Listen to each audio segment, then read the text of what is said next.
कुंडलिनी जागरण में माँ दुर्गा का तीसरा स्वरूप चंद्र घंटा है।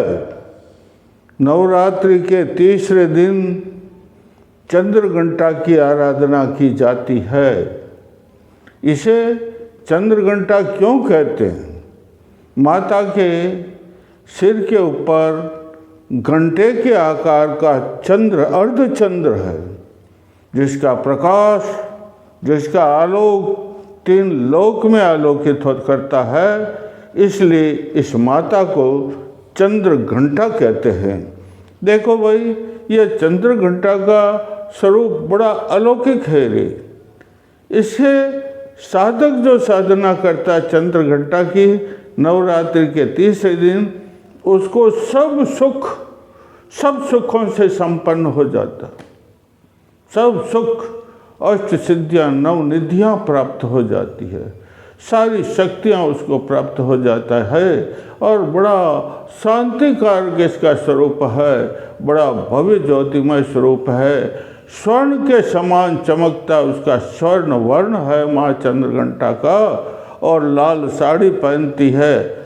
माता चंद्रघंटा के अष्टभुजाएं हैं और अष्टभुजाओं के अंदर नाना प्रकार के शस्त्र है, जिससे वह शत्रुओं का संहार करती है। तो जो साधक इसकी साधना करेगा उसके शत्रु तो रहेंगे ही नहीं। ये सिंहवाहिनी कहलाती है। इसका आसन सिंह है। बड़ी स्वरूपमय माता है, बड़ी शक्तिशाली माता है, बड़ी धन धान्य को देने वाली, शांति को देने वाली माता है। इसलिए हमें इसकी पूजन नवरात्रि के तीसरे दिन विधि विधान से करना चाहिए। इसका पूजन करने के लिए पाटा तो बिछा हुआ है, पहले अपन शुरू किया प्रथम दूसरे दिन तो वो पाटा था, लेकिन इस पाटे के ऊपर माँ चंद्रघंटा का विग्रह स्थापित करना चाहिए।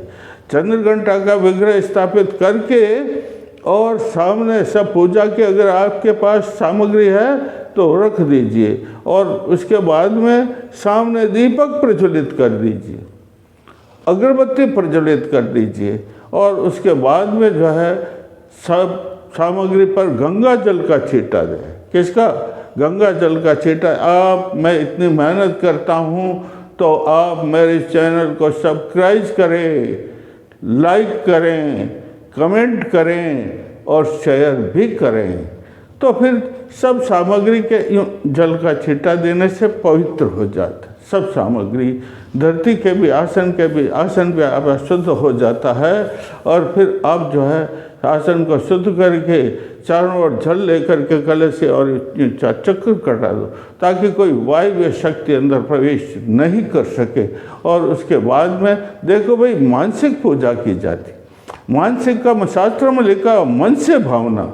अगर सामग्री है तो सामग्री अर्पित कीजिए, और सामग्री नहीं है तो मन से भावना कर दीजिए, उससे ही माँ को सब पूजा हो। मानसिक पूजा सर्वश्रेष्ठ मानी गई है। इसलिए मैं आपको मानसिक पूजा बताता हूँ चंद्रघंटा माता की। पहले माँ का आह्वान करो, हे मातेश्वरी चंद्रघंटा माता, मैं आपका आह्वान करूँ, आप पधारो, पधारो, आसन पर प्रतिष्ठित हो जाओ, प्राण प्रतिष्ठित हो जाओ। फिर मन में भावना करो, हे मातेश्वरी, मैं आपके चरणों को पखार रहा हूँ और चरणामृत ले रहा हूँ। मातेश्वरी, मैं आचमन कर रहा हूँ। फिर भावना करो, हे मातेश्वरी चंद्रघंटा, मैं आपको पंचामृत से स्नान करवा रहा हूँ। पंचामृत का मतलब दूध, दही, शक्कर, मधु, ये घृत, ये 5 चीज़ें मिला करके जो चीज़ बनाई जाती है उसे पंचामृत कहते हैं। तो माँ भावना कर, और अगर आपके पास है, अगर आपने मूर्ति स्थापित की है तो पंचामृत से स्नान करवा दीजिए। फिर भावना करो मन में, मैं आपको गंगा जल से स्नान कर, फिर वस्त्र लेकर के पहुँच दीजिए। इस प्रकार की भावना करके फिर मन भावना करो मन में, मानसिक भावना जिसे कहते हैं, हे माँ, मैं आपको वस्त्र समर्पित कर रहा हूँ, कंचुकी समर्पित कर रहा हूँ, उपवस्त्र समर्पित कर रहा हूँ। हे मातेश्वरी चंद्रघंटा, मैं आपको नाना प्रकार के आभूषण समर्पित कर रहा हूँ। और उसके बाद में भावना करो, मैं आपको अक्षत और चंदन समर्पित कर रहा हूँ। फिर कुमकुम है, वो कुमकुम यूँ लेकर के माँ के टीका लगा दो, कुमकुम समर्पित, ऋतुफलम आपके पास में है, ऋतुफलम समर्पित, दुआ दलम समर्पित कर रहा हूँ, और गुलाल है तो माँ को यूँ गुलाल, और सिंदूर भी समर्पित कर दीजिए, टीकी है तो वो भी समर्पित, 16 प्रकार से।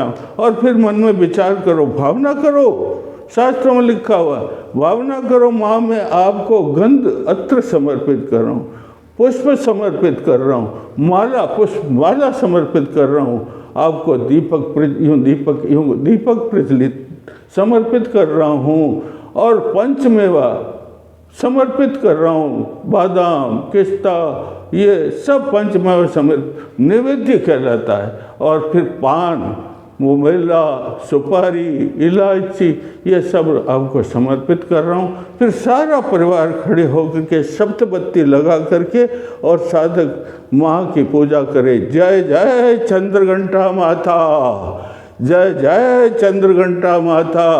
और 7 बार यूँ करना, यूँ और ऐसे 7 बार करना है। 7 बार नहीं करो तो 5 बार करना है। आरती रख दो, सब आरती लो, और फिर जो है पुष्पांजलि, पुष्प दो सबके हाथों में, और पुष्प यूँ समर्पित कर, पुष्पांजलि कहते हैं, और जल का छिटो दो, और फिर प्रार्थना करो। क्या करो? आराधना करो, साष्टांग प्रणाम करो मातेश्वरी चंद्रघंटा को, और फिर प्रार्थना करो, हे मातेश्वरी मैं आपको मन से, कर्म से, वचन से सब चीज़ें समर्पित। फिर चंद्रघंटा माँ को ध्यान करो और मन में विचार करो, हे मातेश्वरी मन से, कर्म से, वचन से मैं तुम्हारे शरणागत हूँ, और शरणागत होने से माँ तुम ही जानो, तुम जानो। और इस प्रकार से माँ की आराधना करने से कुंडली माता प्रसन्न हो जाती, दुर्गा माता प्रसन्न हो जाती। और हमारा ये तीसरा चक्र है मणिपुर चक्र, जिसे नाभि चक्र भी कहते हैं। ये नाभि चक्र भी खुल जाता है। माता के चरण कमल जब इसकी देहरी पर पड़ते हैं तो इसके पट खुल जाते, ताले खुल जाते, प्रकाश हो जाता चारों ओर। इस क्षेत्र में, नाभि क्षेत्र में आलोक हो जाता है। इस नाभि क्षेत्र में 10 पंखुड़ियाँ हैं, इसको नाभि कमल भी कहते हैं। इसमें 10 पंखुड़ियाँ हैं, ड ढ ण तम थम दम धम नम पम फम बम। ये जो है पम फम, ये 10 पंखुड़ियाँ, 10 मंत्र हैं, 10 ज्ञान के स्रोत हैं, 10 विद्याओं के स्रोत हैं। और कर्णिका के अंदर बीचों बीच रम नाम का मंत्र होता है। वो रम नाम का मंत्र को उच्चारण करना, कहाँ क्या करना, पहले अब उसका मणिपुर चक्र का ध्यान करने के लिए एकांत कमरे में बैठना चाहिए, बिल्कुल शांत होना चाहिए कमरा, किसी प्रकार का आवाज़ नहीं होनी चाहिए। और फिर जो आसन बिछा करके ये मंत्र, कौन सा, कर्णिका, किसकी कर्णिका के अंदर, मणिपुर चक्र में जो आप ध्यान कर रहे हैं उसकी कर्णिका के अंदर रम नाम का बीज मंत्र होता है। ओम रम, ओम ओम रम ओम, ये मंत्र उच्चारण करो, जिससे मणिपुर चक्र जागृत हो जाएगा। और मणिपुर चक्र जागृत होने से आपका शरीर एकदम ओजस्वीमय, तेजस्वीमय हो जाएगा, शांत शरीर, शांतम शांतम सुखम हो जाएगा। और फिर उसके बाद में देखो, इसमें लाखनी शक्ति है।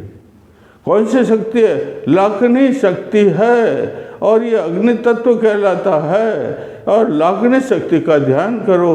लाखनी शक्ति का ध्यान करना ही मतलब ये चंद्रघंटा का ध्यान हो गया। लाखनी शक्ति का ध्यान करते ही माँ दुर्गा का, कुंडली का ध्यान